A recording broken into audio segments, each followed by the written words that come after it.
Hello there, welcome to the second experimentation video.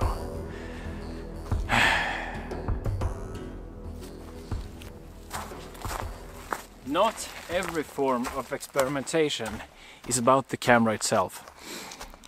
A lot of it is about the landscape and how you choose to use the landscape, what elements you choose to incorporate and what you choose to exclude. And that is really what I want to focus on today. I have this area just up here where I've gone past plenty of times, but I've never really thought of a good way to photograph it. So that is what I want to think about today. Really just simply think about ways to use or to ways to incorporate an unusual landscape. That is what we're trying today.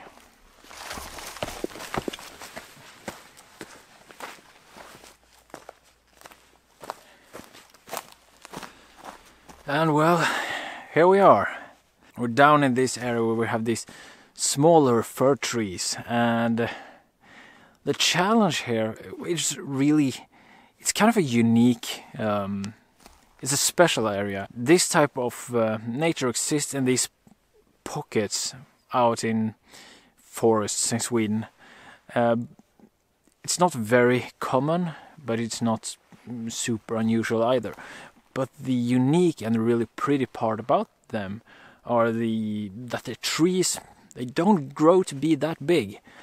So they are smaller and it looks really good. And the ground is covered in grass. It's like it was once a lake, then it became a bog, and then it's moved beyond that state as well, and the ground has become solid now, but somehow it isn't really able to sustain larger growth trees for some reason, either because it's too little energy in the ground for them to grow, or if it's just not stable enough. Anyway, I'm rambling on. The real challenge here is the amount of trees, and what I really need to experiment with is trying to either isolate trees or group them together to try and see what can use or what can work as a composition. Because just taking a picture out of everything here is just going to be a snapshot. You're not going to know what the focal points are, or the focal points are of the image. You're not going to know what I really was photographing, because a bunch of trees are basically a bunch of trees, and that doesn't really convey forest in that sense. So I need to try to hone it in a way, and either isolate or group together, something along those lines. I'm gonna try with a wide angle today. And perhaps try with the telephoto lens another day, because I really want to try and experiment, as I said many times already. And thus, let's get going at once, shall we? So I have the wide angle on now, and let's see what we can do. I also had to put on a jacket, so there's no shenanigans with that. Let's go.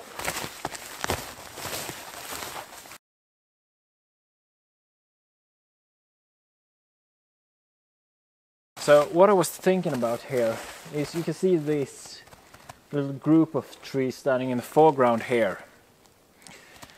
And what I was thinking about there is that to have that, or those trees, that group, as a foreground, and really have that as the anchor point to help the viewer get something to look at before the eye kind of wanders into the hectic background. that's really the idea I was thinking about there, but I'm not sure if that would be the best idea. It seems a good way to use wide angle. That's often the way that we use wide angles, is to have a foreground interest that anchors the image and helps the viewer to put himself into the scene, or to understand the scene in a better way. And it also often looks cool if you put lines into it. So we have one branch there, and I took one test image here, where I put that down in the bottom right corner, just to see if that could be a good kind of leading line into the scene. So that is a good way to incorporate with a wide angle. But I don't think that a wide angle actually is the best way to capture a scene like this, but I'm determined to try and see a little bit more. I'm going to continue experimenting, and I'll update you soon again.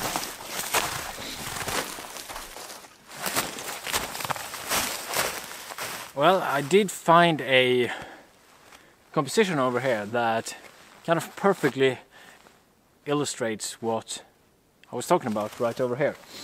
So let's go over there and look at what I try to explain so not eloquently. Right, go over here. Oh, I have to be careful here, because the ground really isn't as solid as one would think during winter. It's really a lot of water and easy to slip through. Anyway, we have arrived at the location here, and I want to show you a little more about it, intimate. So let's come close and get intimate. Right down here, right now. It's right down here. Using these two and frame the inside here.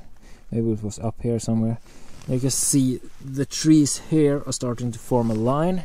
It's a little bit more open here, but because we're using a wide angle, the ground down here and everything seems a lot more open than it actually is.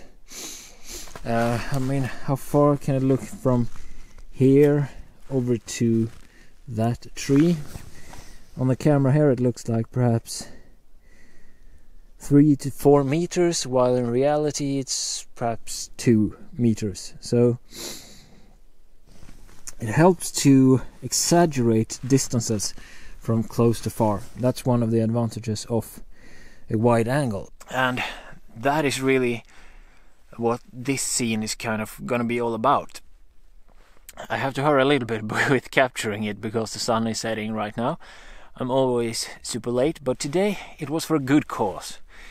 Today is actually my birthday, and before I managed to get out, I sat down at the computer and I just had to order this one particular piece of gear that really is gonna come into its own during the next adventure. I'm gonna share more about that later, but yeah, that's why I'm late today. Let's set up the camera and everything and see if we can at least get something out of today as well. All this experimentation.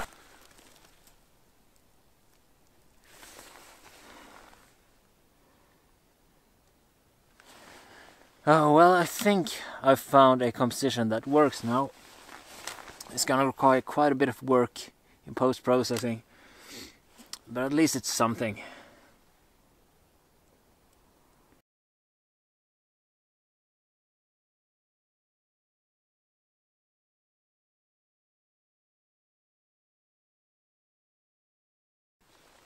Oh, this is horrible.